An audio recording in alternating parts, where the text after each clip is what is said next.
ಒಬ್ಬ ಜವಾಬ್ದಾರಿಯುತ ಜಾಗದಲ್ಲಿ ಇರುವಂತವರು ವಿರೋಧ ಪಕ್ಷದ ನಾಯಕರು. ಭಾರತದ ಸಂವಿಧಾನದಲ್ಲಿ ಆಡಳಿತ ಪಕ್ಷಕ್ಕೆ ಎಷ್ಟು ಜವಾಬ್ದಾರಿ ಇದೆಯೋ, ಮುಖ್ಯಮಂತ್ರಿಗೆ ಎಷ್ಟು ಜವಾಬ್ದಾರಿ ಇದೆಯೋ ಅಷ್ಟೇ ವಿರೋಧ ಪಕ್ಷದ ನಾಯಕನಿಗೂ ಜವಾಬ್ದಾರಿ ಇದೆ.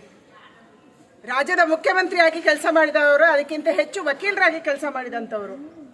ಇಂಥ ಒಬ್ಬ ವ್ಯಕ್ತಿಯ ಬಾಯಿಯಿಂದ ಆಲ್ಖೈದಾದ ಒಬ್ಬ ಭಯೋತ್ಪಾದಕ ಇವತ್ತು ಜಗತ್ತಿಗೆ ಬೇಕಾದಂಥ, ಜಗತ್ತಲ್ಲಿ ಹಿಟ್ ಲಿಸ್ಟಲ್ಲಿರುವಂಥ ಭಯೋತ್ಪಾದಕ ಇಂಥ ಸಂದೇಶವನ್ನು ಕಳಿಸಿದರೆ ಅದನ್ನು RSS ಜೊತೆ ಹೋಲಿಕೆ ಮಾಡ್ತಾರೆ ಅಥವಾ RSS ಕಾರಣಕ್ಕೆ ಬಂದಿದೆ ಅಂತ ಹೇಳ್ತಾರಂದರೆ ನನಗೆ ಹೇಳೋದಕ್ಕೆ ಏನೂ ಉಳಿದಿಲ್ಲ.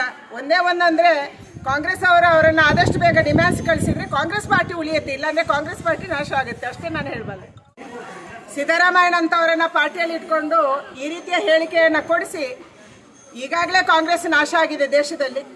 ಕರ್ನಾಟಕದಲ್ಲಿ ಏನೋ ಸ್ವಲ್ಪ ಉಸಿರಾಡ್ತಾ ಇತ್ತು, ಅದನ್ನು ಮುಗಿಸುವಂಥ ಕೆಲಸವನ್ನು ಮಾಡ್ತಾ ಇದ್ದಾರೆ. ಅದಕ್ಕಾಗಿ ಜವಾಬ್ದಾರಿಯುತ ಜಾಗದಲ್ಲಿರುವಂಥ ಸಿದ್ದರಾಮಯ್ಯನ ಬಗ್ಗೆ ಕಾಂಗ್ರೆಸ್ ಏನು ಹೇಳುತ್ತೆ, ಕಾಂಗ್ರೆಸ್ಸಿನ ಹೈಕಮಾಂಡ್ ಏನು ಹೇಳುತ್ತೆ ಅನ್ನುವಂಥದ್ದನ್ನು ಮೊದಲು ಕಾಂಗ್ರೆಸ್ ಈ ದೇಶದ ಜನಕ್ಕೆ ತಿಳಿಸ್ಬೇಕನ್ನುವಂಥ ಆಗ್ರಹವನ್ನು ನಾನು ಕಾಂಗ್ರೆಸ್ಗೆ ಮಾಡ್ತಾ ಇದ್ದೀನಿ. ಸಮಾಜ ಒಟ್ಟಾಗಿರಬೇಕು, ಸಮಾಜ ಒಂದಾಗಿರಬೇಕು, ಎಲ್ಲ ಧರ್ಮೀಯರು ಭಾರತದಲ್ಲಿ ಒಟ್ಟಾಗಿ ಬದುಕಬೇಕು, ಇದು ನಮ್ಮ ಅಪೇಕ್ಷೆ.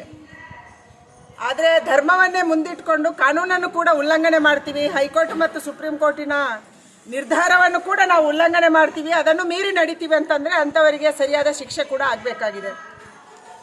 ಅದಕ್ಕಾಗಿ ಈ ದೃಷ್ಟಿಯಿಂದ ಎಲ್ಲ ಸಮುದಾಯದವರು ಮತ್ತು ಮುಖ್ಯವಾಗಿ ಇವತ್ತು ಯಾವ ಮುಸಲ್ಮಾನ ಕೆಲವು ಹೆಣ್ಣುಮಕ್ಕಳನ್ನು ಮತ್ತು ಬಡವರ್ಗದ ಸಮುದಾಯವನ್ನು ಮುಂದಿಟ್ಕೊಂಡು ಕೆಲವು ಸಂಘ ಸಂಸ್ಥೆಗಳು ಸಮಾಜವನ್ನು ಒಡೆಯುವಂಥ ಕೆಲಸವನ್ನು, ಧರ್ಮವನ್ನು ಒಡೆಯುವಂಥ ಕೆಲಸವನ್ನು ಮಾಡ್ತಿದ್ದಾರೆ. ಅವರು ಯೋಚನೆ ಮಾಡಬೇಕು.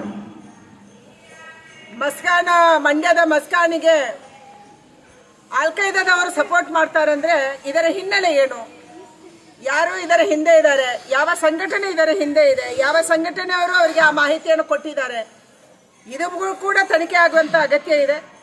ಇವತ್ತು ಹರ್ಷನ ಕೊಲೆ ಪ್ರಕರಣ ಆದ ಮೇಲೆ NIA ಈ ಕೇಸನ್ನು ಕೈಗೆತ್ತಿಕೊಂಡಿದೆ. ನನಗೆ ಅನಿಸುತ್ತೆ NIA ತನಿಖೆಯಲ್ಲಿ ಹಿಜಾಬಿನ ಮುಂದುವರಿದ ಭಾಗವಾಗಿ ಹರ್ಷನ ಕೊಲೆ ಪ್ರಕರಣ, ಅದರ ಮುಂದುವರಿದ ಭಾಗವಾಗಿ ಶಿವಮೊಗ್ಗದ ರಸ್ತೆಯಲ್ಲಿ ಮಚ್ಚು ಲಾಂಗುಗಳನ್ನು ಹಿಡ್ಕೊಂಡು ಪೊಲೀಸರನ್ನು ಹೆದರಿಸಿದಂಥ ಘಟನೆ, ಇದೆಲ್ಲದರ ಬಗ್ಗೆ ತನಿಖೆ ಆಗುತ್ತೆ. ಅದರ ಮುಂದುವರಿದ ಭಾಗವಾಗಿ ಇವತ್ತು ಆಲ್ಖೈದಾದವರು ಭಾರತದ ಕುರಿತು, ಭಾರತದ ಮಹಿಳೆಯನ್ನು ಕುರಿತು ಹೇಳಿಕೆಯನ್ನು ಕೊಡ್ತಾ ಇದ್ದಾರೆ ಅಂತಂದರೆ ಅದರ ಬಗ್ಗೆ ಕೂಡ ತನಿಖೆ ಆಗುವಂಥ ಅಗತ್ಯ ಇದೆ. ಇದರ ಬಗ್ಗೆ ಸಮಗ್ರವಾದಂಥ ತನಿಖೆ ಆಗಬೇಕು ಅನ್ನುವಂಥದ್ದು ನನ್ನ ಆಗ್ರಹ ಇದೆ.